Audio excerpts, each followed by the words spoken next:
just started off right. You know how we do, baby. Classical music. Let's hit it. Look. Hit the fucking like button. I'm about to get a little wild. I'm about to smack your bitch upside the head because we get lit. It's ready, man. Oh my god. Oh my god. Get you some Henny on the top-a-roni. Ooh-wee. Ooh-wee. Yes, sirree. Ooh. Ooh. We got the Henny on us. Ooh, very, very special. Very, very special. Look, sometimes you just gotta look at the vibes and really shake them up yourself, cause fuck all that, we lit. I hope you having a good day and an even better day now that your boy's here. Get you a Henny shot. Oh my god, Henny shot. We getting crunk in here, my boy.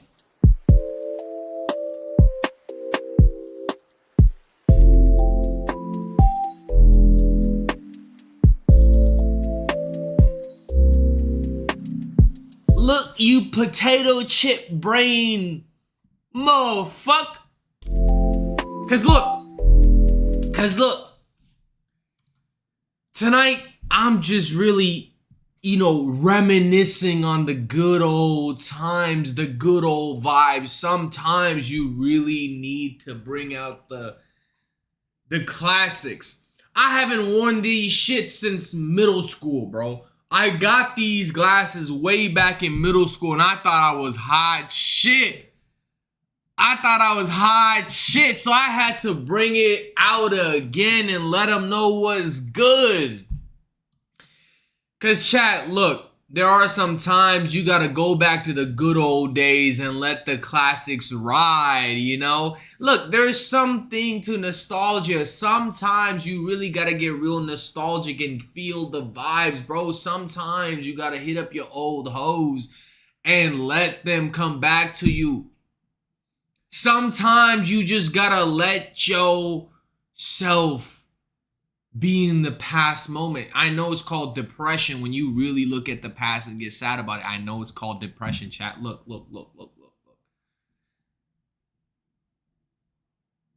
What they call depression now, back in the day, was just nostalgia. It's just nostalgia. Everybody longs for nostalgia. Look. Last night, I went out to a new club, a music open mic, actually. A new open mic that I really have never been to, and I really got the classics out, the fucking classics that have gotten me banned multiple different clubs. The good old 9/11 jokes, the good old misogyny.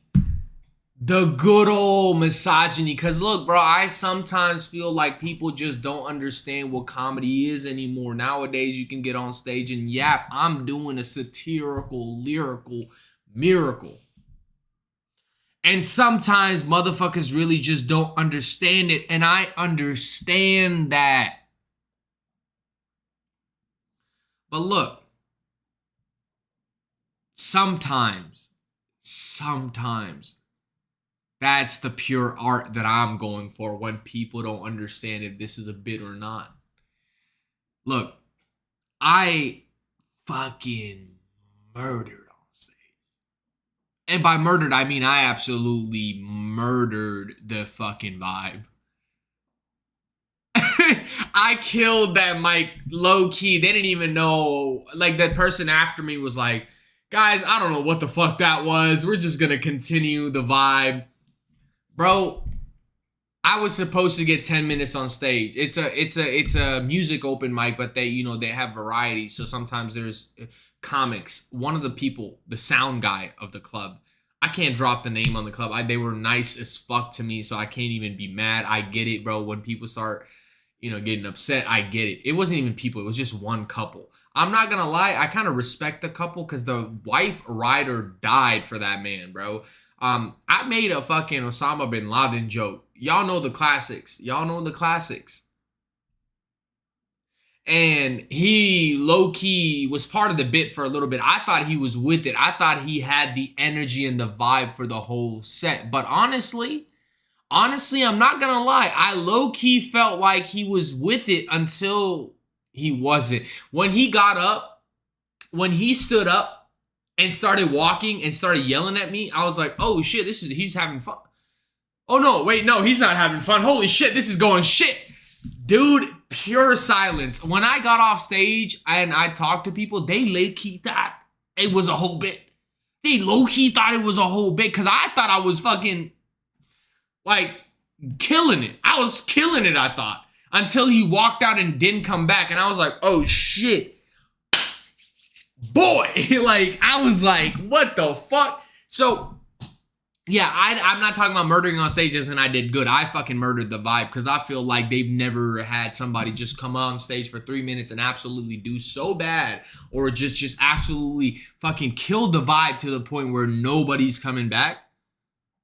Obviously, the people that were there, the regulars, they enjoyed this shit. I'm not gonna lie. All I need is 2 people to tell me I did good, and that's all I need. My night is made.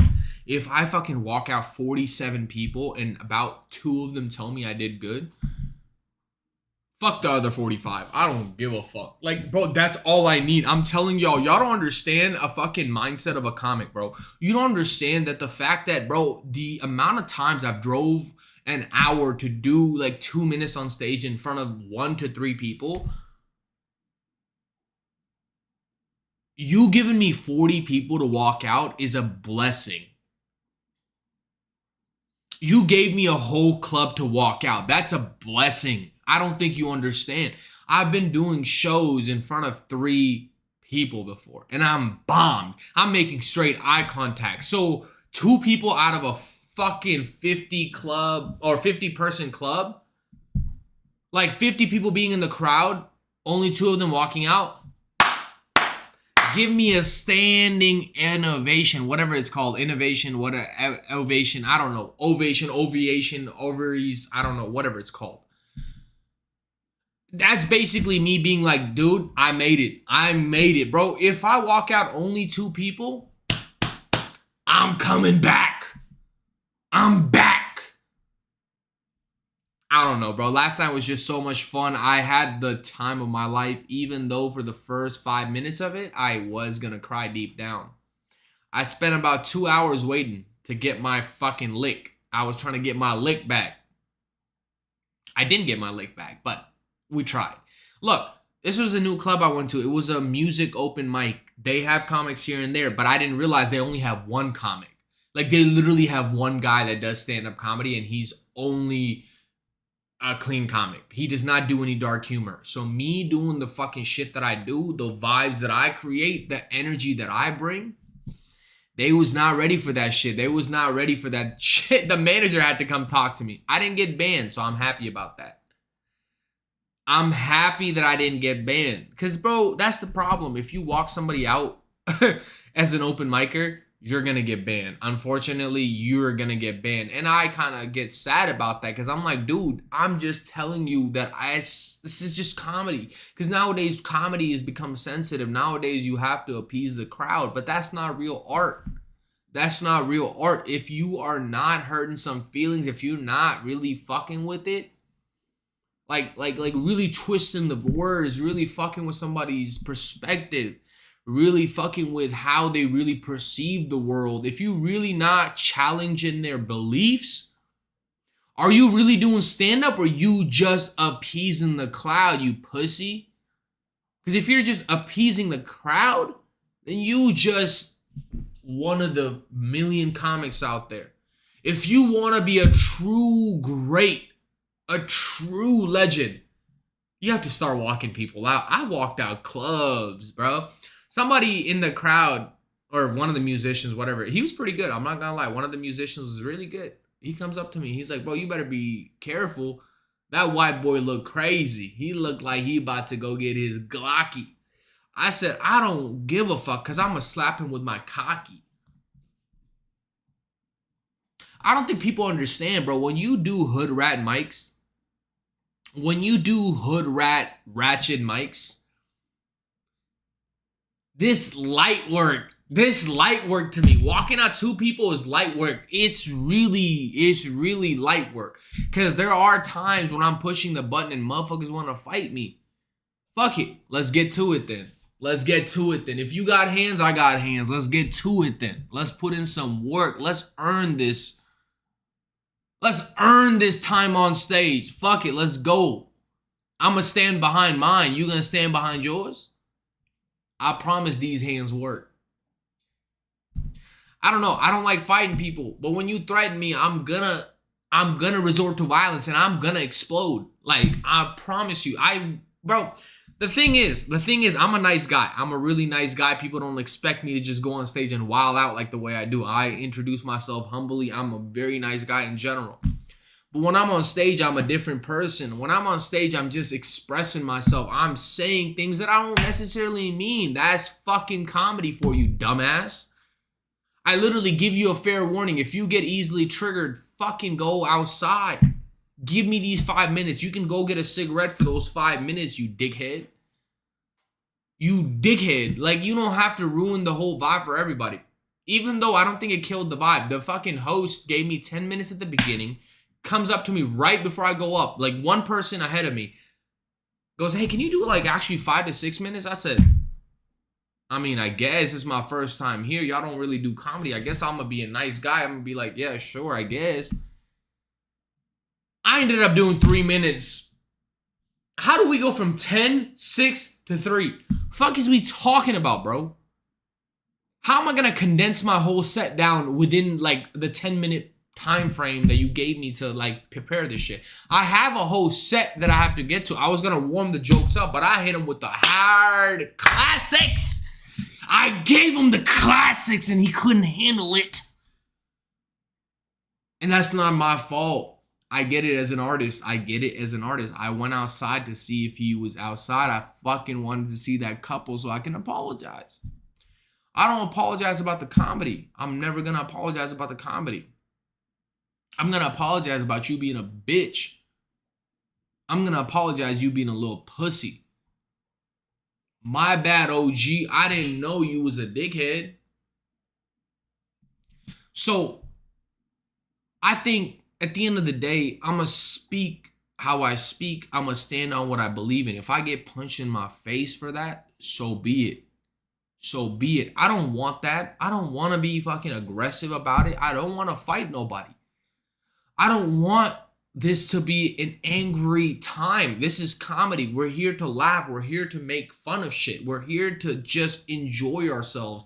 But if you're going to make it to where you're trying to threaten me, the blicky coming out. I'm telling you, you Swiss cheese in 2 minutes. You turning into Swiss cheese in 2 minutes till I get my Henny on deck and we taking a Henny shot. We taking a Henny shot. Because look. At the end of the day, I'm a nice guy. I like having fun. I like enjoying the vibe. I like setting the tone and letting people know we're having a good time. I like just vibing out. I don't like pissing people off. I don't like making the audience angry. But if you push my buttons, I'ma fucking flick your clip. I promise you that. If you're gonna try to heckle me, I promise you I'ma spit on that bean. And when I was doing my little terrorist jokes, whatever, I hope when I put on these sunglasses, I hope you don't take it too serious. I hope you understand what I'm doing. If you don't, you a flat head, brain dead person. I get it. I get it. Sarcasm and satire is not for everybody.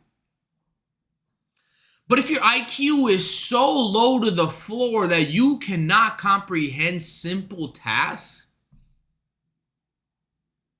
survival of the fittest should get to you. I promise. I promise survival of the fittest should get to you, and you should go to your car, take it, and run it off a bridge. Because look, what are you doing? Why are you ruining people's day? Like, why are you ruining somebody's day? I'm not gonna lie, it was the best thing he could have done, or that couple could have done. He, she, they, all of the above. I don't give a fuck what they represent as. It was two people that got really upset. It happens. It happens. People get upset when you speak your chest. Look, sometimes I like having fun. Sometimes I will get a little insane. It happens. I'm expressing myself firmly. I'm yapping, chat. Look, I'm yapping. I'm just telling y'all I had a good time. It made my fucking night. It made my night how it all turned out. Even though I got 3 minutes, worth it, bro. Worth it. As long as I didn't get a ban, it was worth it. I apologize to the manager because I did not expect it to go that wild. I was going to do the classics that I had. If you're going to change my time, if you're going to give me less time to warm up the crowd, I'm going to do what I got to do to get that most attention. I'm an attention whore. I'm sorry. What the fuck? I'm a comedian. Of course I'm a attention whore. What am I going to do? That's who I am. I'm on stage. I got problems to speak about. And if you're going to cut my time down from 10 minutes to 6 minutes, I'm going to cut my set down. Then if you kick me off on fucking 3 minutes, suck my dick and spit on it.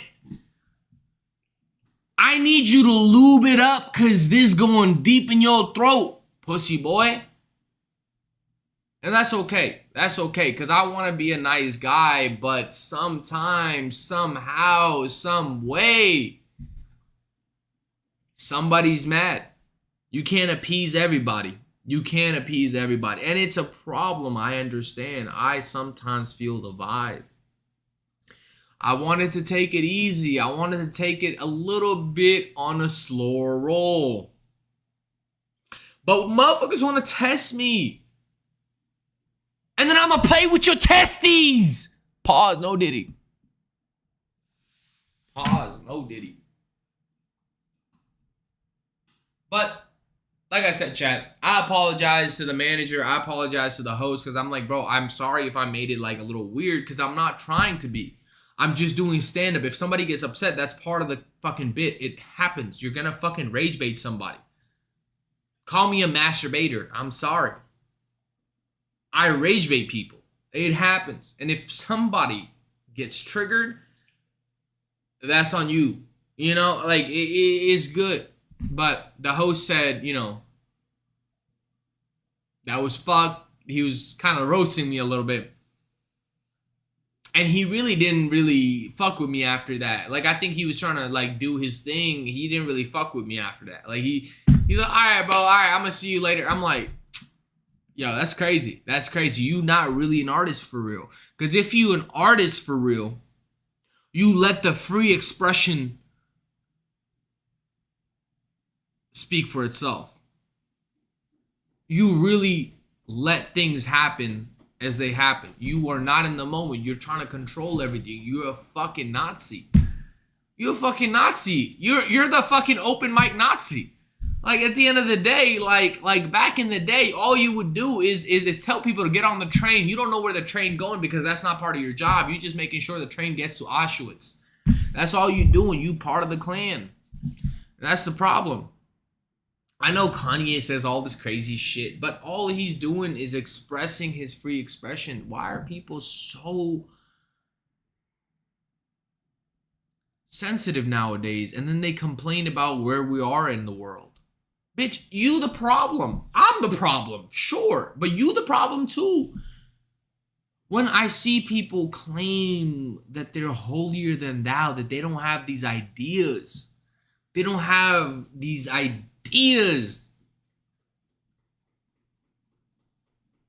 You lying to yourself. You lying to yourself. Our mind, our consciousness is meant to be dark sometimes and light other times. You know, I'm not saying that you should be purely evil. All I'm saying is don't fucking sit there and put yourself on a leash like a little bitch you are. Because if you do that, then you a little simp. I can't fuck with that. I can't fuck with that. I don't want you to be a little bitch around me. I want you to be yourself. And if yourself is a silly little hoe, go fuck yourself. Go fuck yourself. I don't know what this rant is about, but get you a good drink. Hit the fucking like button. Hit the notifications if you're feeling the vibes. Because look, chat, I'm just yapping. I'm just having a good time. I'm just partying on a Friday afternoon. October 3rd in this bitch. The year going by fast. Hey, look, we got 90 days till the end of the year. Well, less than 90 to be honest with you. 2026, big 2026 right there. What you gonna do in the next 90 days? How you gonna define your last months? How you gonna define your last months in the year? How you really gonna set the vibe? Truly, truly. That's up to you to decide. That's really up to you to take a hold of your life and not be a little pussy boy. And it's good. It's good if you really feel that way. If you really about that life, then you not welcomed here at the Mr. Muncher Academy. Because at the Mr. Muncher Academy, we really honor that originality. We really honor that fucking commitment and that damn dedication. I need people that are fucking original. I don't want you to be a fucking copycat. I don't want you to be a fucking carbon copy of some other dickhead. I want you to be originally you. I want you to be authentically you. If you are not you, then who the fuck are you? Because at the end of the day, chat, I feel like we got a short life. We got a life that all we have to do is just enjoy ourselves. And just be ourselves. So many people are so career oriented, so, how would you say, groupthink. Like just fit in a mindset. Bro, think for yourself. Go ahead and grow a pair of balls and sling them around. You letting somebody else cup you by the fucking dick. Pause. Somebody else got your little dick in a chokehold. You little freak. I want you to be able to just lock in and just be yourself. Figure yourself out. Find out who you truly, genuinely are. Who you genuinely are is not who you express yourself to be. Because a lot of people get offended by the shit I say on stage. But that's the shit that you thinking. And you want to act morally superior. You want to act morally right. You want to be like, oh my God, what is he saying? Am I right? Oh, what does he say? Shut your bitch ass up and say what you mean, pussy. Because you're not saying what you mean, pussy. And that's the problem. That's the problem. Everybody want to be a fucking internet hero. Everybody want to be the damn hero. Everybody want to be the good guy. Why the villains never win? Why the villains never win? That's the problem. I need to see a fucking hero movie or some kind of movie that the fucking villain wins. You beat that motherfucker up. You beat that motherfucker up, and when he rises, he's the bad guy? No, suck my dick. You bully that motherfucker like, that's why I love the Joker. That's why I love the Joker. I have the Joker pictures. I love the Joker. That's my boy. Because you beat somebody to the fucking core till there's nobody there for them. And when they stand up for themselves, you tell them they stupid? Suck my dick and spit on it. I don't know, chat. You let me know. You let me know if I'm wrong. I could be wrong. I could be delusional. I could have a different opinion tomorrow. But I'm speaking from the heart right now. I'm speaking from the heart right now. And I feel like too many people think before what they say. Oh, I need to calculate what I need to say, because if I don't calculate what I say, what if I'm wrong? Kanye said it best, bro. Kanye was on top of it. He was a true philosopher. We didn't even think about it. If all your life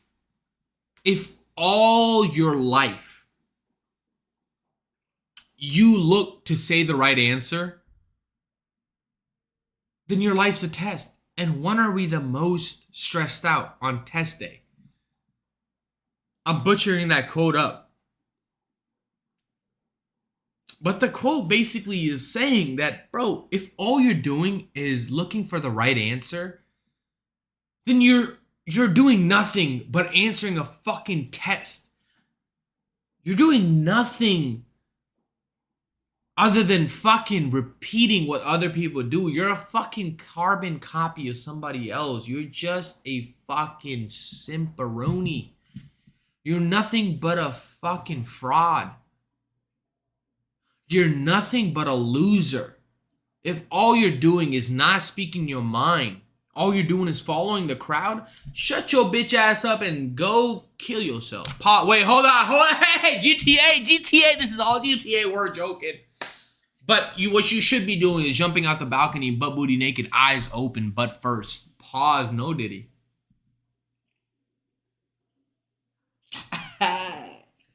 Wait, hold on. I'm cringing. Let's hit the music. Let's get the vibes going.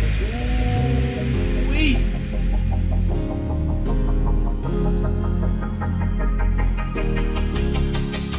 Yo, that royalty-free music. Welcome to the Diary of an Open Mic Comic. I hope you enjoy. I hope you stay for the vibes and really hit the notifications, hit the follow, hit the subscribe if you're really about that life.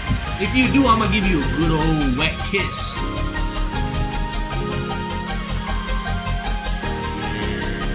I'm playing chat. Load right quick.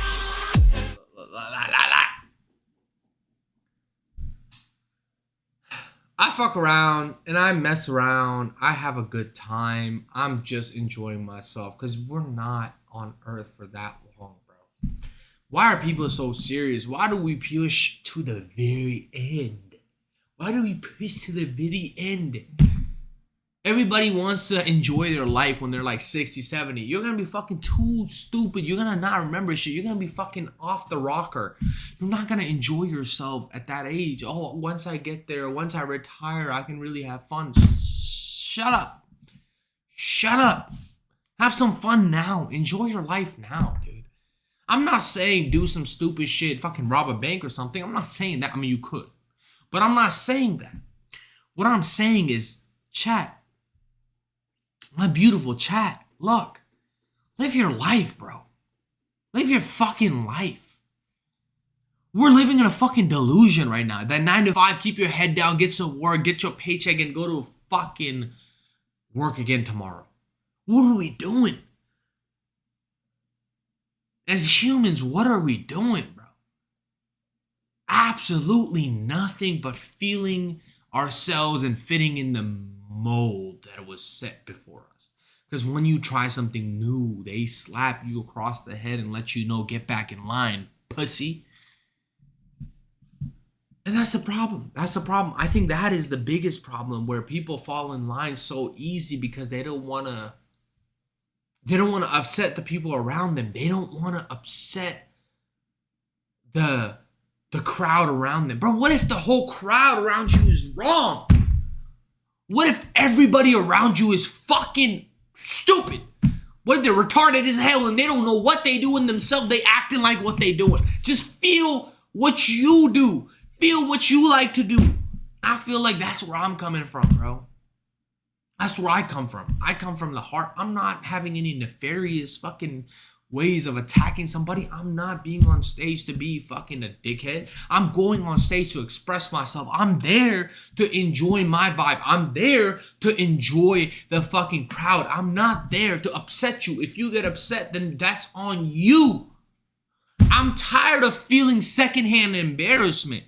I'm tired of being secondhand cringe.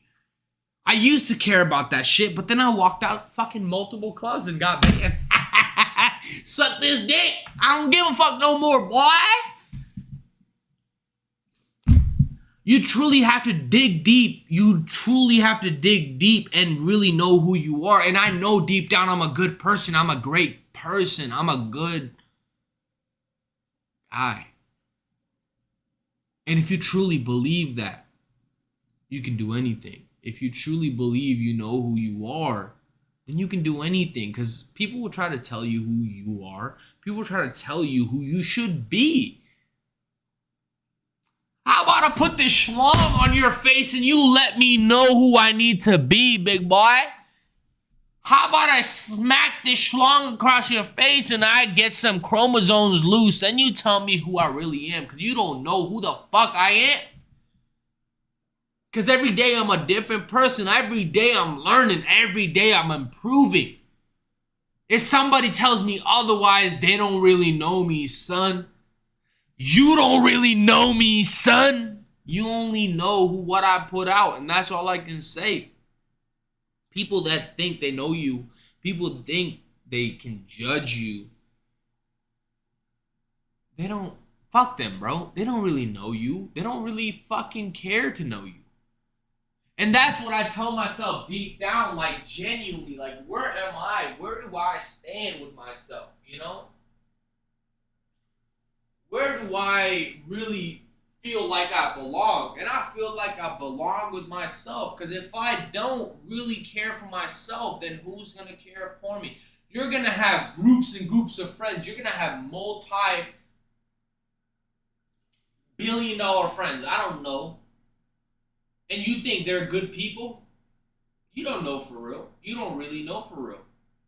You don't know who's on really your side until it really gets down in the nitty gritty, and then you realize you might really have one or two friends. And that's when shit gets hard, because then you thought you had a whole squad that's gonna ride or die for you.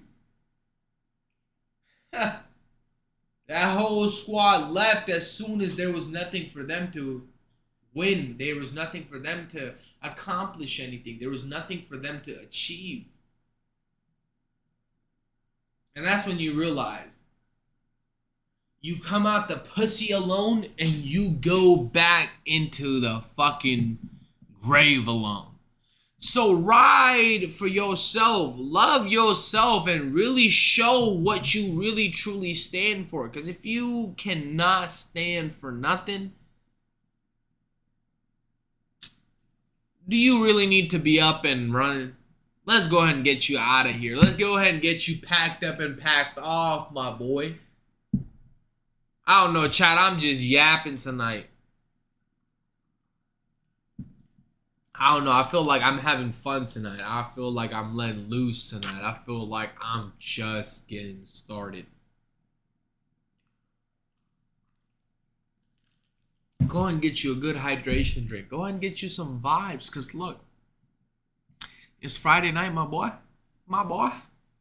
We having fun, my boy. And look, I think we need to find out why the fuck all of a sudden, our government shut down. All of a sudden, the vibes of the government fucking changed. All of a sudden, the internet is showing that the government's gonna be shut down for the next couple of months or weeks or days. We don't know until they get their money up. Bro, shut your bitch ass up, because none of us know. They got their money up themselves. They don't tell us nothing. And that's what I really think about, bro. That's what I really think about. I feel like, bro, us normal people, us regulars, us fucking average Joes need to lock in and really, you know, be friends and really be like, you know, on the same page. Because these billionaires don't give a fuck about you. This fucking internet is just a bunch of bots. They're trying to convince you of something you don't even truly believe in. You're just wanting to be the good guy. Grow some balls. Puff your chest up and let's move forward. Because tonight I want to look at what the fuck is the military with doing so much money. Why do they got such a big bag and none of us got it? Let me show you how much the United States spends on its military. Jesus Christ. Over here you've got Russia. Holy shit, how the fuck is the internet not mad at the government?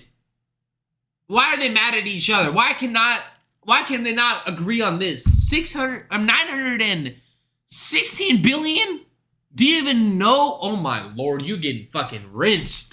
China, India, and other big military powers. And yet, if you combine them all into one, the US still spends more. More than the next 10 countries combined. But I'm interested in what happens inside. I mean, don't get me wrong. I'm not saying that we shouldn't be spending that much money. I definitely agree that we should be spending a good amount of money on the fucking government and the fucking military. Oh, what the fuck are we doing for the people? What are we doing for our regular people that are starving? We're fucking peasants over here for you, you stupid motherfucker. This circle. Like, what are we spending our money on?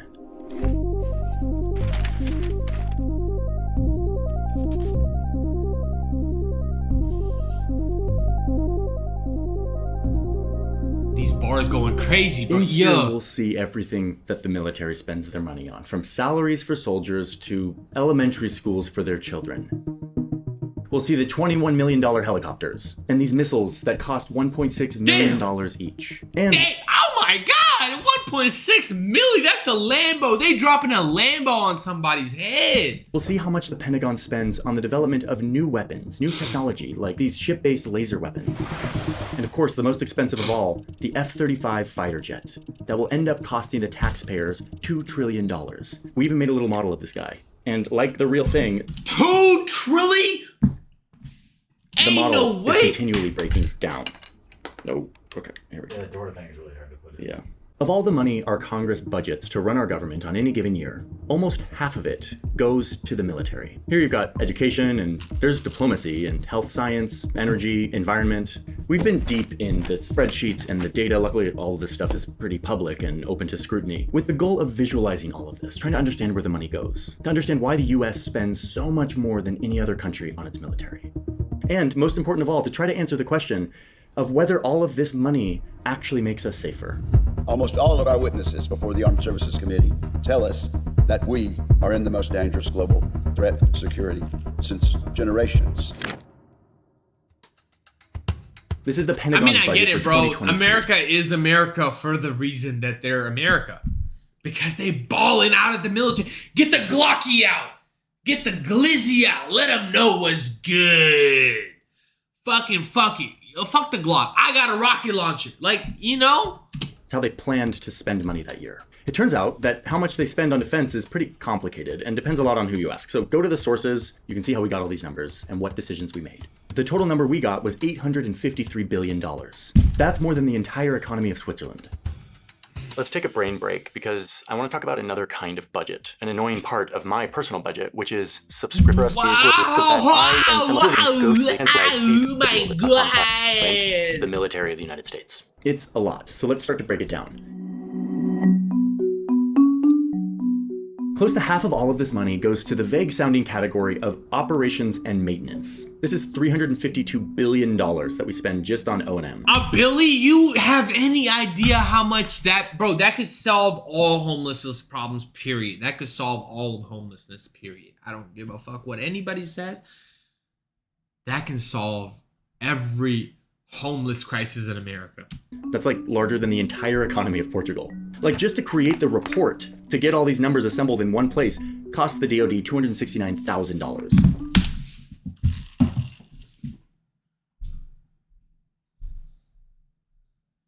Give me like half of that, I got you. Give me that. Give me half of that, I got you. What are you talking about? What are you talking about? But also, credit to the Pentagon and the US government for giving us all of this very clear data that we can shine a light on and scrutinize. A lot of countries aren't this transparent. So anyway, operations and maintenance. This is like Bullshit. all the costs required to keep the Department of Defense, one of the largest organizations in the world, running. It's a lot of not very sexy stuff like transportation, fuel, maintenance of equipment, administrative costs, training expenses. It includes $39 billion just for the doctors and health services for active duty personnel. Billion?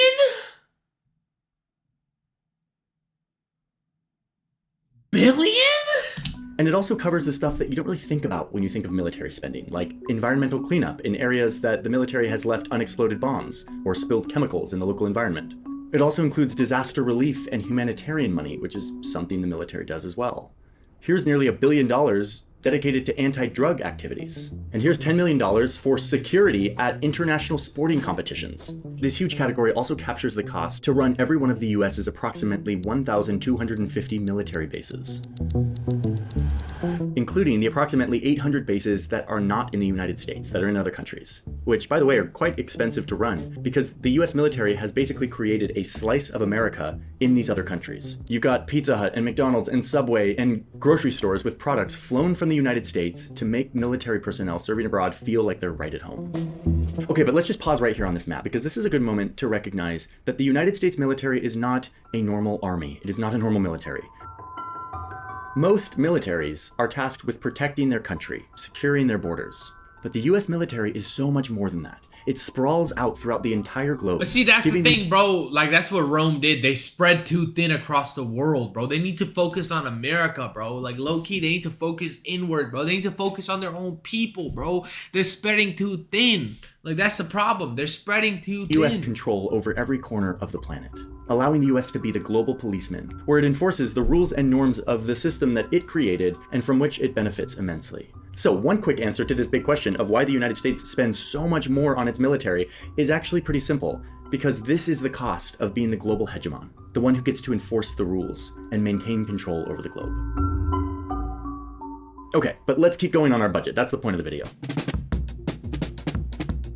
The next big category here is people, military personnel, $172 billion.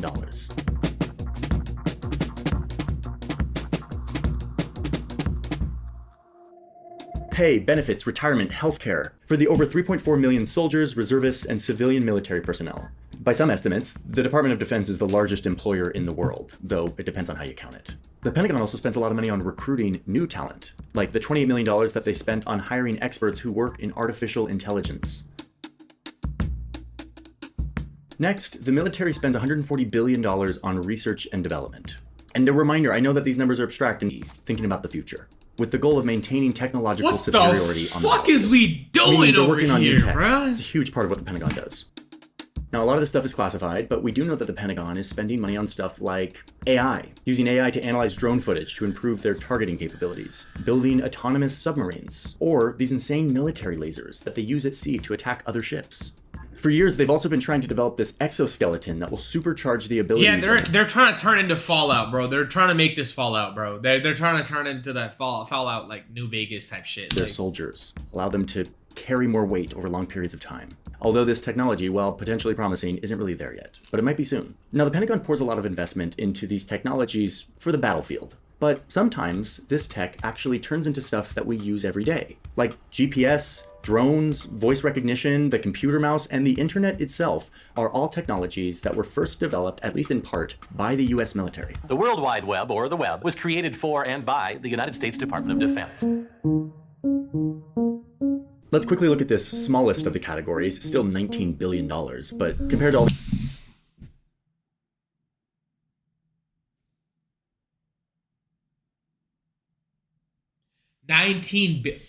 other ones, it's pretty small. This is construction, building new facilities, both at home and abroad.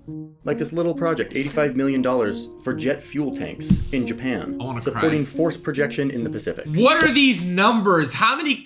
Bro, they got more commas in their fucking thing than I do in my goddamn essays. Or it looks like they're proposing $75 million to spend on a new operations support facility in Southern California. And finally, we get to the part of the budget that you probably think about when you think of military spending. Procurement. Big word. That's a big word. $167 billion, the entire economy of Ethiopia, to purchase all of this. What the fuck are these numbers are we talking about? What the fuck are we talking about? I've always known the military stuff is expensive, but now I really know it. Let's look at some of this stuff.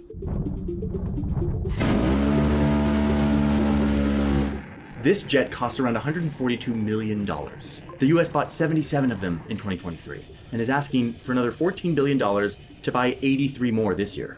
And they're pretty spendy to fly too. Look at these 4 cruise missiles parachuting out of a plane. Each one of these missiles costs $1.6 million. Oh, and the American taxpayer bought 600 of them last year. This vehicle costs $372,000. It's used to move troops around the battlefield.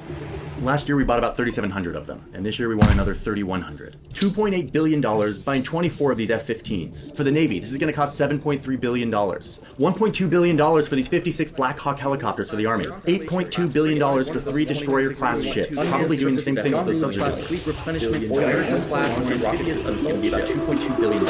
I mean, it's a lot.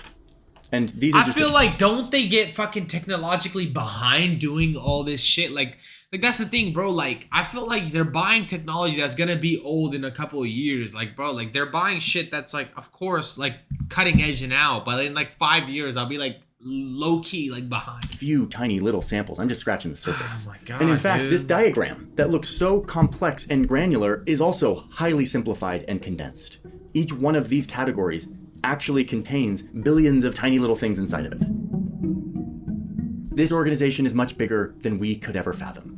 And in fact, it's much bigger than the Pentagon itself can even fathom. The Pentagon has, up until this point in 2024, never successfully passed an audit. American taxpayers want to know how our tax dollars are getting spent. How is that even possible? Like, what the department fuck? That's getting such a How is that even chunk possible? of the federal budget can't account for all of the dollars it's getting is definitely a problem. For 6 years in a row now, the Pentagon has failed to pass an independent audit. They've brought in a bunch of accountants and said, tell us where all of our stuff is and what we spend our money on. And the accountants say, no, we can't do it. 61% of their physical assets are missing. They don't know where they are, which means they're probably investing a lot of money in stuff that they already.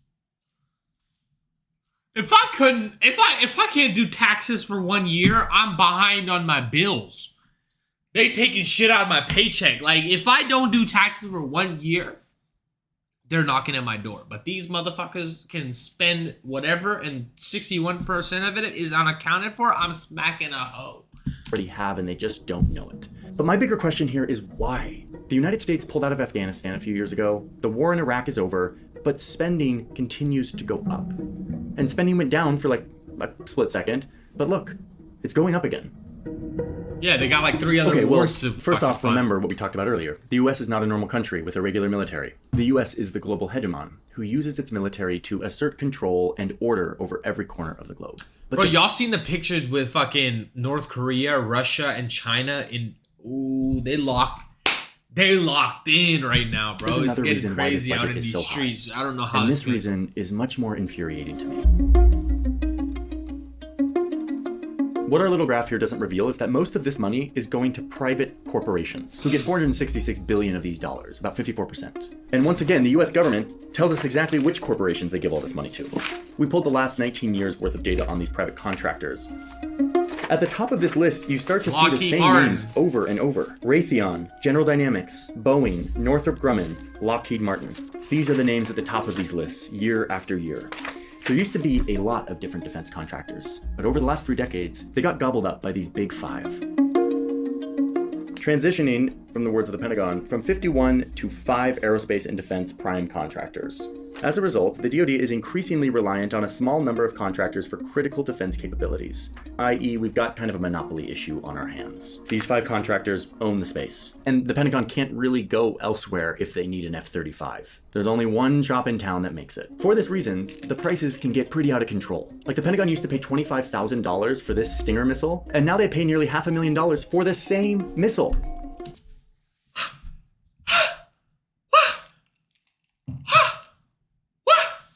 How does that even... What? Math is not mathing right now, chat. How is the mathing right... Chat, I don't know what the fuck we doing nowadays, bruh. The price went up more than 16 times in just a couple decades. It's a little more than inflation. there's a history of defense Holy contractors fuck, they overcharging the US rinsing government. us They can right overcharge. now, If they're the bruh. They only rinsing company the producing fuck out a of certain us, widget, bruh. then there's no competition, and that's one of the problems with monopoly. Is if there's not competition, it's easy to overcharge the buyer. In addition, the Inspector General of the Department of Defense has found routinely that there's overcharging through corruption and waste and fraud, and there have been lawsuits. For example, KBR is a contractor that's been used overseas, and they were found to overcharge in dining halls by 30 to 40%. It's also why a Pentagon inspector realized 30 to 40%, bro. They making big bucks. They making big bucks. that the Pentagon was paying Boeing, yes, that Boeing, $3,357 for one ball bearing, a small little piece that the Pentagon could actually get for $15 in their own warehouse. $15. I would have to go in there and smack a bitch. Holy sh! We're getting fucking finessed. When the Pentagon does get around to investigating these contractors, they sometimes find that they're taking huge profits, like 40 to 50% profit margins, giving them hundreds and millions of dollars above what they should be making in any kind of typical business environment. This is and what do they do bullshit. with all these profits? Well, We're getting they finessed. pay their executives very well. But this list also tells us what they do. This is a list of how much money these defense contractors spend to influence our lawmakers into spending more money on the military so that these companies can make more money. You can see right here that Lockheed Martin is at the top of the list. So far this year, in this election cycle, Lockheed Martin has spent $2.7 million, split pretty evenly between Democrats and Republicans. This is a number that will continue to go up as we get closer to the election, and it is money spent to cozy up to lawmakers on both sides of the aisle, contributing to their campaigns, bringing them out Bro, to show them how doing great like a couple milli here and there is nothing to them. They're making couple billies in profit. Couple millies here and there is nothing to them, bro. Like, we're spending billies on that ass, their weapons bro. are, doing whatever they can to make sure that the money keeps flowing to their companies. These companies also benefit from the infamous revolving door. The revolving door is not a literal door, it's a metaphorical door between the Pentagon and the defense corporations, which allows top military leaders like Jim Mattis to serve in the military for decades, retire as a general, and then join the board of General Dynamics, a defense contractor, only to pass through the proverbial door to become the Secretary of Defense under Trump, after which he passes through the door again to go back onto the board of General Dynamics, bringing with him all of his insider knowledge and government contacts. That's so fucked I know, up, this bro. is not- They're fucking us regular people like we're fucking used condoms, bro. That's what they doing. They rubber fucking us. Not just Jim Mattis, this is a very normal thing that people do here in DC. That's One analysis crazy, found bro. that in That's 2022, crazy, top defense bro. companies hired 672 employees directly out of the Pentagon to work as lobbyists, board members, and executives. Crazy, bro. Go check my Crazy. sources if you want to read more about this. I mean, yes, the revolving door is metaphorical, but it's also pretty physical and literal. Crazy. I drive on this freeway all the time, and I'm always struck at how close all of this is. Over here is the Pentagon, and over here are all the defense contractors in an area of town literally called Pentagon City. If there's someone working in government who is deciding on contracts and they have a conversation with someone who's going to receive that contract, the person in the firm can promise a good high-paying job after that government official is out of government. And so the government official then has an incentive to give a generous contract to the contractor because they know they're getting this kind of quid pro quo. They're going to get a high-paying job after they leave government. And to add insult to injury here, some of the lawmakers who approve the Pentagon's budget own stocks in the defense contracting companies. Like, the lawmakers get richer if we spend more money on defense. No. Why do we do this? Like, this is like... Bro, we're literally getting rent so bad, bro. We just don't even know. We're getting whipped so bad. You're literally getting whooped, eyes closed, butt booty naked, bro. Classic, basic, simple, like, no, conflict of interest. We should not do this. This is not a thing we should do. But actually owning stocks in these companies is not the biggest way, I think, that our lawmakers are influenced by defense contractors. There's something more subtle going on here that I think is actually the best explanation, and it has to do with this excellent map. Why is This map nothing... was- Wait, hold on. Why is nothing up here? What's going on up here? Why is nothing... Why is this whole empty area? Oh, holy shit. I need to know what this map... This map was assembled by an Air Force veteran and analyst named Christian Sorensen. This map makes it easy to see how contractors intentionally allocate their operations all across the country, spanning dozens of states and political districts. Building all of this stuff means jobs, which people like. So lawmakers are incentivized to keep these contractors making stuff in their district, to provide jobs for their people so they can keep getting elected. It's honestly brilliant. It's smart. This is political engineering. You can see it very clearly with lawmakers like Roger Wicker, a senator from the state of Mississippi. Senator Wicker is a member of the U.S. Senate Committee on Armed Services, which plays a huge role in giving taxpayer money to the Pentagon, which in turn feeds the bottom line of the contractors. Wicker loves the military. You often hear him advocating that we should spend... Like, bro, listen, I love the military too, but bro, the problem is that our regular people are struggling. The whole thing about living paycheck to paycheck is so normal to America nowadays, bro. It's problematic. You're giving a lot of money to these contractors, but they're not providing it back to the average American. Average American is not working at Lockheed Martin.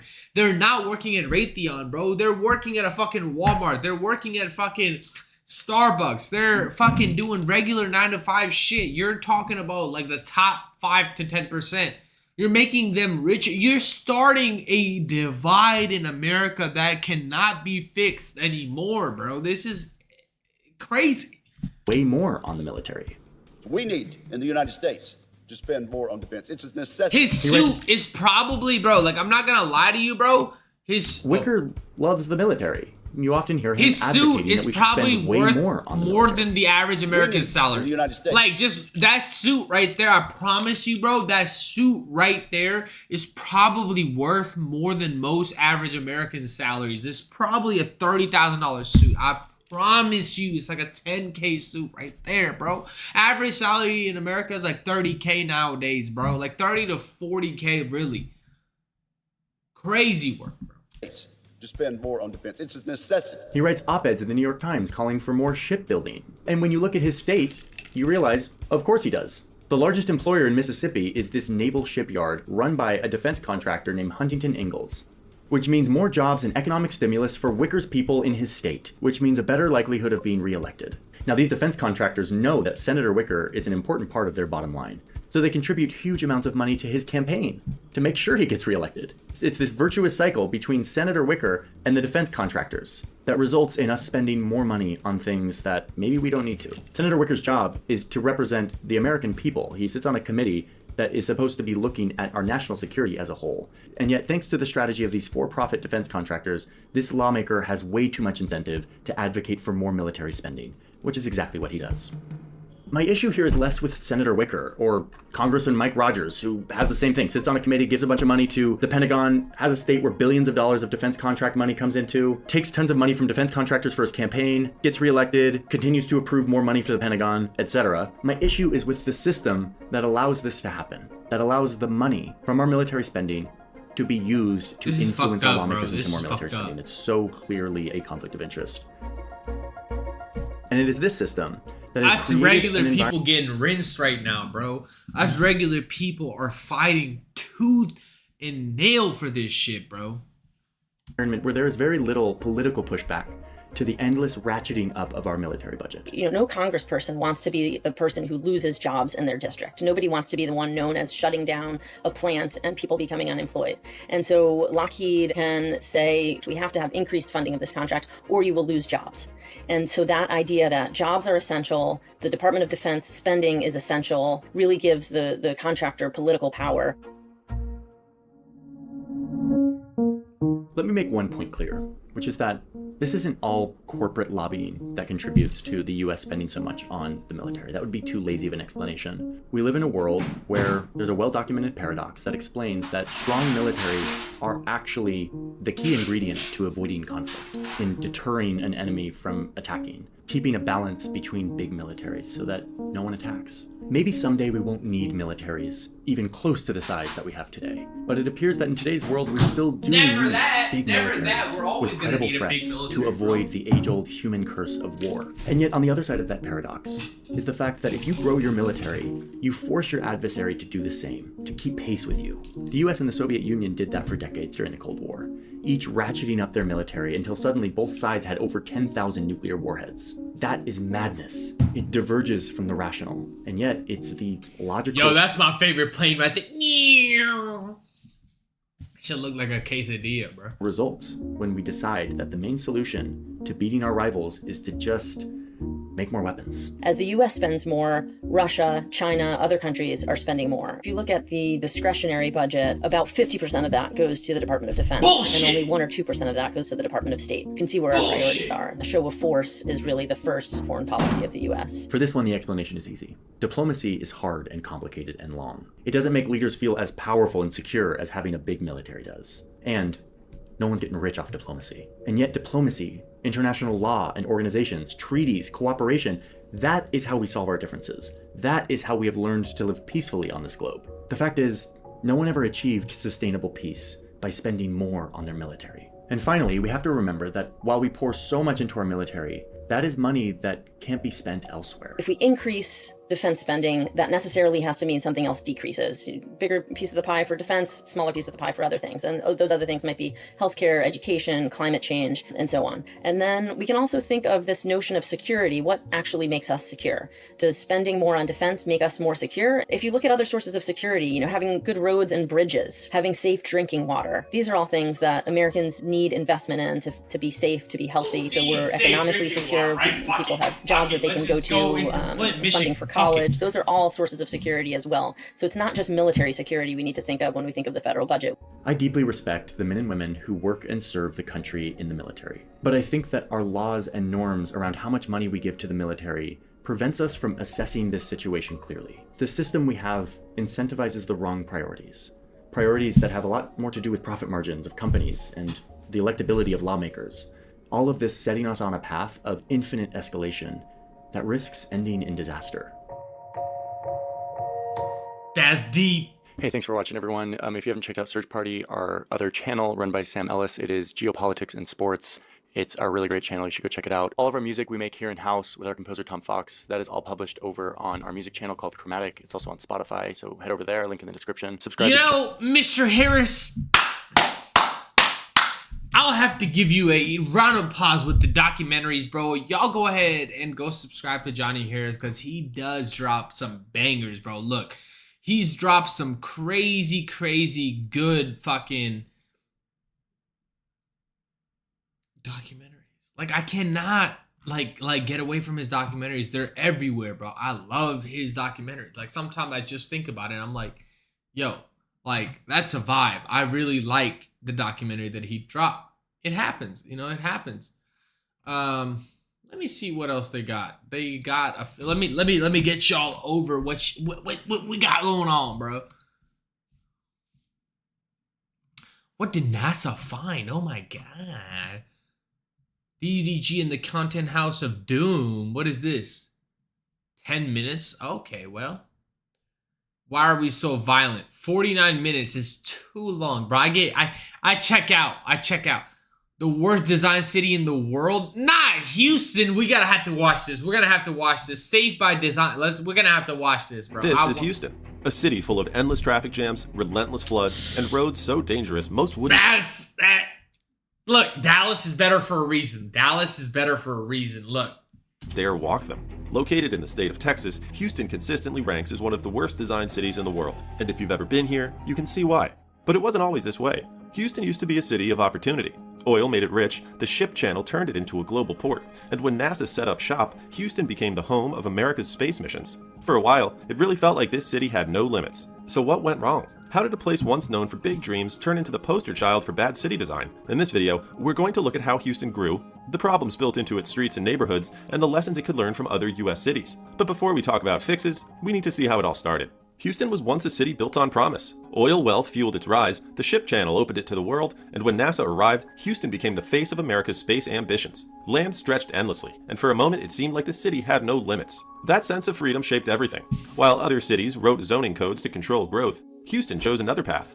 Anyone could build almost anything, almost anywhere. At first, it looked like an advantage. Developers moved fast, businesses opened without hurdles, and that's how I feel like Dallas is right now, bro. They're building shit everywhere. All around Dallas, there's construction.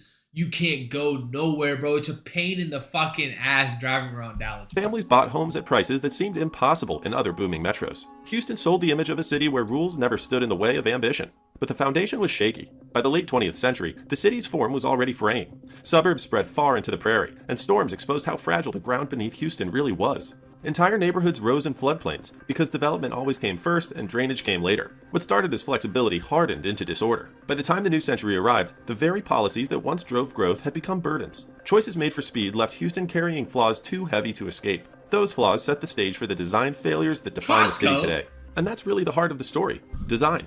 The way something is built shapes how people experience it, whether it's a city or a piece of technology. That's why I've been fascinated by the wow cube and responsibly go next. Decision set the tone for everything that followed. With no rules for where houses, stores, or factories could go, land was developed in whatever way seemed profitable at the time. I know, I saw a picture where like all of Houston, like in like 2020, or no, like, I'm sorry, 2022, like, or 2025, I'm losing my mind. I'm talking about 2005, my bad. It looked like a parking lot. Half of downtown Houston looked like a parking lot. That's why a quiet residential street can sit beside a warehouse, or why a nightclub can open down the block from an elementary school. For developers, it was perfect. They didn't have to wait years for approvals or navigate endless hearings. Projects rose quickly, and housing stayed relatively cheap compared to other booming metros. For decades, many celebrated this as Houston's advantage, proof that freedom meant prosperity. But what looked like freedom soon revealed its cracks. Builders focused on quick wins instead of balanced growth. Subdivisions appeared without corner stores, schools, or reliable drainage. The city became a patchwork of disconnected neighborhoods, stitched together by whatever project broke ground next. And once that pattern of scattered development was in motion, it expanded outward, pulling the city farther into the prairie and setting... That's why I say Dallas the best city, bro. It's better than Houston. It's better than Austin, because Austin is just crazy. Houston is just too overpacked. Dallas just is better. Stage for the next chapter of Houston's growth: relentless sprawl. 2. Sprawl explosion. In the decades after World War II, Houston leaned into expansion with one tool above all: annexation. The city absorbed enormous amounts of land, pushing its boundaries farther out than almost any other American city. Every new annexation created fresh space for subdivisions, each laid out with wide streets, cul-de-sacs, and parking baked into the design. For families, the appeal was obvious. Bigger houses at lower prices drew people in, and the promise of endless space became part of Houston's identity. But that space came with distance. Schools ended up miles from homes. Jobs clustered in far-off business districts, and shopping centered on highways instead of neighborhood streets. Daily life spread so far apart that a car became the only realistic way to connect it all. That's all of Texas, though, bro. You cannot survive Texas without driving. If you come to Texas, you're not walking nowhere. If you're walking, you're gonna be fucking anorexic, bro. Also carried hidden costs. Roads had to stretch across the prairie, utilities had to be extended, and drainage had to be dug in areas that once absorbed water naturally. Maintaining all of this spread-out infrastructure drained city resources, but leaders kept approving new projects because expansion looked like growth on paper. And the farther Houston stretched, the more it relied on a single system to hold it all together: highways. 3. Traffic gridlock. Highways were Houston's answer to sprawl. Every time congestion built up, the solution was simple: add more lanes. Nowhere is this clearer than on the Katy Freeway. Expanded to as many as 26 lanes, it became the widest freeway in the world, with a $2.8 billion price tag meant to finally untangle traffic. For a brief moment, $2.8 billion for that trash? Damn. Worked. Commutes eased, and drivers felt like the investment had paid off. But the relief didn't last. New lanes made it easier for developers to push housing even farther into the prairie, which meant more cars soon filled the road. Commute times climbed again, often surpassing what they had been before the expansion. This cycle, known as induced demand, became Houston's defining pattern. Each expansion looked like progress, but guaranteed heavier congestion in the future. Residents found themselves driving longer distances on wider roads, only to spend more time stuck in traffic. And all of that that low-key feels like Atlanta, bro. Atlanta was fucking 8 lanes, but like nobody was moving, bro. It was a traffic jam of 8 lanes. That magnified one of Houston's oldest and most dangerous problems: flooding. 4. Flooding crisis. Houston's landscape has always been flood-prone. The city sits on flat, low-lying ground where bayous naturally meander through prairies and wetlands. For centuries, those prairies absorbed heavy rains like sponges. But as subdivisions replaced grasslands with concrete and asphalt, that protection vanished. Rainwater now races off rooftops and parking lots straight into bayous and storm drains. At first, engineers believed they could keep pace. Channels were dug, reservoirs were built, and roads were designed to double as drainage routes. But storms kept coming harder, while development never slowed down. Tropical Storm Allison in 2001 left 70,000 homes underwater. The Memorial Day and Tax Day floods of the 2010s added thousands more. And in 2017, Hurricane Harvey dumped 50 inches of rain on the city in just a few days, damaging or destroying more than 200,000 homes. What Harvey revealed was devastating, but unsurprising. Houston had allowed entire neighborhoods to rise inside floodplains, often marketed as safe until the water arrived. Protection always lagged behind development, and families only discovered the risk once their homes filled with water. Even after disasters on that scale, Houston didn't abandon its car-first model. cars remained the only real option, which exposed another flaw in the city's design: a transit system too small to compete. 5. Public transit collapse. While billions flowed into highways, Houston's transit system fell behind. The bus network covers wide ground, but routes are slow and designed mainly to funnel people into downtown. Trips across the suburbs can take hours. Light rail arrived in 2004, raising hopes that Houston might build a system to rival its size. But the network remained tiny. A few lines served narrow corridors, while most of the metro was untouched. Plans for expansion ran into political fights, budget shortfalls, and opposition from leaders who saw rail as unnecessary in a car-first city. That left transit trapped in a loop. Because service was limited, ridership stayed low. Because ridership was low, funding stayed scarce. And without funding, the system never grew enough to compete with driving. The result is daily life in Houston. Owning a car isn't optional, it's survival. And when millions of people depend on cars, the design of streets... I think that's in Texas overall, bro. You cannot go anywhere without a car, bro. You cannot walk down to Dallas, bro. Like, there's no way you're gonna make it in 4 years. Takes on life or death consequences. 6. Safety failures. Houston's streets were built for speed, not for people. Arterial roads cut through neighborhoods with 6 or more lanes, few crosswalks, and sidewalks that often end suddenly. Slip lanes let cars turn without slowing much, while wide lanes encourage drivers to push well past the posted limit. This design shows up in... Bro, nobody hitting less than this fucking 10 over the speed limit, bro. Speed limit in Texas is like 70 to 75, bro. Nobody going less than 90. Let's be real for real. The numbers. Hundreds of people die in crashes every year, and pedestrian fatalities have reached record highs. The danger is baked into the road that treats safety as secondary to flow. Bro, motherfuckers be speeding walk, everywhere bike, in Dallas, bro. transit, Like, I don't think that's even... Even short trips mean crossing intersections that feel more like freeway ramps than community streets. Living without a car in Houston is both unsafe and not realistic. And that unsafe design affects more than commutes. It filters down into how neighborhoods themselves are built and how people connect with each other. 7. Neighborhood consequences. Zoom into the neighborhood scale, and Houston's design flaws become personal. Subdivisions emphasize garages and cul-de-sacs, while retail clusters along massive arterials behind seas of parking. Few streets encourage walking, and almost none create real gathering places. That layout shapes daily life. Neighbors rarely cross paths outside of cars. Social life depends on private backyards, malls, or long drives to visit friends. Yeah, it's hard, bro. That's the one thing I will say about Texas, bro. It's hard to have friendships with the neighbors, bro. It's awkward, like, whenever a neighbor said, "What's up?" Because I'm like, "Oh, hello there, stranger." You know? It's hard. The corner store doesn't exist because the corner was designed for traffic flow, not community. The trade-off is clear. People get more square footage at home, but they lose the connections that come from shared spaces. And when floods or disasters hit, the lack of a strong community fabric makes recovery slower and harder. True. Houston grew outward quickly, but it never grew together. The city offered space, but not stability. It built speed on paper, but not safety in practice.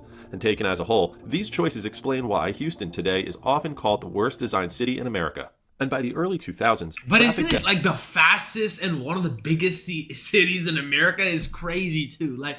Fuck, dude. Deaths were climbing. Texas, Floods we gotta do were costing better. Billions, and commuters were spending more time in their cars than at home. Leaders began rolling out programs that looked like turning points. The city launched Vision Zero in 2019, promising to eliminate traffic deaths by 2030. Engineers tested road diets downtown, cutting lanes and adding protected bike paths. Early results showed real promise. Crashes on Bagby Street dropped by almost half after redesign. I will say, bro, in California... I saw when I went to San Diego recently, bro, they took away all the scooters, but apparently so many people were getting run over, they had to cut out the scooters. And I'm like, yo, these Lime scooters taking lives. That's crazy. Voters also stepped in. In 2019, Houstonians approved a $7.5 billion bond package to expand transit. It funded new bus rapid transit corridors, extensions of the light rail, and upgrades to the bus system. For a moment, it seemed like the city was ready to diversify beyond highways. Land use reforms followed. Minimum lot sizes inside the I-610 loop were reduced, which allowed smaller homes and denser townhome development. Some neighborhoods began to see pockets of walkable density, with restaurants and apartments growing side by side. Houston also experimented with complete streets policies that required new projects to consider pedestrians, bikes, and transit alongside cars. But that's cool. That's the one thing I loved about California, bro, that they have walking distance for everything, bro. They have like the pedestrians in mind. They have the like bike lanes in mind. In Texas, they said, fuck all that. We get you a car or you not pimping for real. The Vision Zero program struggled with follow-through. Political turnover slowed projects, and by 2024, the new administration rolled back several safety-focused redesigns. Some leaders argued road diets caused more congestion, even as data showed they reduced crashes. Transit expansion also stalled, with bus rapid transit routes facing delays and retail extensions cut back. And while lot size reform added density in central neighborhoods, it did little to reshape the sprawling suburbs, where most Houstonians still live. In other words, progress arrived in fragments. Some streets became safer, some districts more walkable, and some transit options more reliable. But the overall system stayed the same. The highway-first mindset kept its grip, and each effort at reform collided with decades of car-based growth already set in concrete. That leaves Houston in a strange place. The tools for improvement exist, but they've been applied unevenly, which raises the question. If Houston has struggled to escape its past, what would it look like if a city had actually planned the opposite way from the start? If Houston is the example of what happens without a plan, Portland shows what happens when a city sets one. In the 1970s, Oregon passed a law that required cities to draw an urban growth boundary. Bro, chat, let me know, is Oregon as beautiful as everybody says it is, bro? I know Seattle is kind of depressing, but like, is Oregon as beautiful as everybody says it is? If they say there's so many trees over there, I might have to visit Oregon. I'm not gonna lie, bro. I wanted to go to college over there. Their college football team had the best. Oregon Ducks had the best fucking uniform for the longest time, bro. A hard line where development had to stop. That one rule changed the trajectory of Portland. Instead of spilling endlessly into farmland and floodplain, growth had to stay compact. With sprawl contained, Portland focused on what filled the space inside. Neighborhoods were designed to mix housing with shops, offices, and schools, so people didn't have to drive for every trip. Sidewalks were included on most streets. Bike lanes spread across the grid. Public squares and local businesses gave residents places to gather without getting on the highway. The city wasn't perfect, but the design made life easier to navigate. Transit became the backbone that tied it all together. Light rail Yeah, I linked don't know, bro. There's so many crackheads on the Dallas Transit. I don't know if I feel safe on there, bro. trips to downtown, while streetcars and buses kept neighborhoods connected. Because land use supported it, because people actually lived near stations, ridership grew. Portland showed that when you invest in alternatives to driving and design the city around them, those alternatives can thrive. The results speak clearly. Portlanders drive fewer miles, spend less time stuck in traffic, and have more options for how to get around. Dallas and all Texas, that's all we do, While housing bruh. affordability is now a challenge, the city's framework for walkability and transit gives it flexibility to adapt. Portland demonstrates the power of rules that shape growth. By drawing a boundary, building density, and prioritizing transit, Portland created a system where people have choices. Houston, with its patchwork design, has almost none. And that is the lesson. Cities don't have to be locked into car dependence and sprawl. The tools exist, and another American city has already proven they can work. Houston was once a city built on promise. Oil wealth made it an energy capital, the ship channel turned it into a global port, and NASA gave it a place in history. Look, the freedom that we all love NASA, but Dallas is better, I'm telling you. fueled its rise also carried its downfall. Growth without limits delivered sprawl, flooding, and traffic that no highway could fix. What began as flexibility hardened into chaos, leaving the city trapped in its own design. Yet solutions exist. Europe has shown how transformation can be built smarter, safer, and more sustainable. So what can America learn from them? Click here to find out. W video. I hope you like the fucking vibes tonight, chat. Look, bro, sometimes you just have to let the squad know we just on a new level. We're trying new things. We're vibing out. We're enjoying the new zone. Cause, bro, I've been trying to play CSGO here and there, but I just haven't been streaming it as much, bro. I'm not gonna lie. I missed the Counter-Strike days. Like it was a vibe that I really missed, and I really enjoyed that vibe. But sometimes, bro, you have to just focus on, you know, like other growth avenues, and I think it's been better.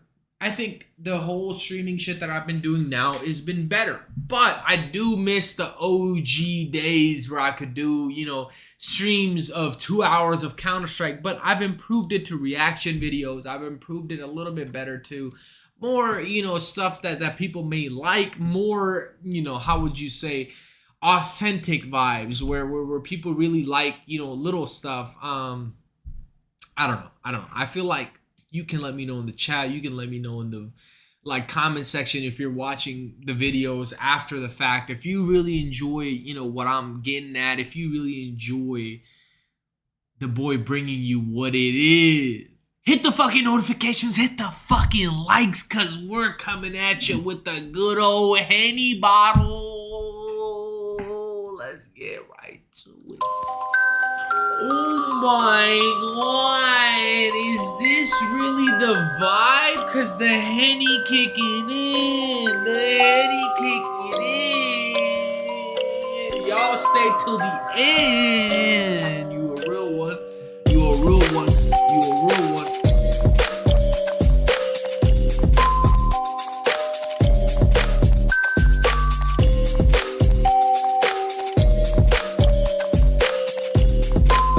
Look, if you know what it is, hit the fucking like button, hit the notifications, cause until next time, stay blessed.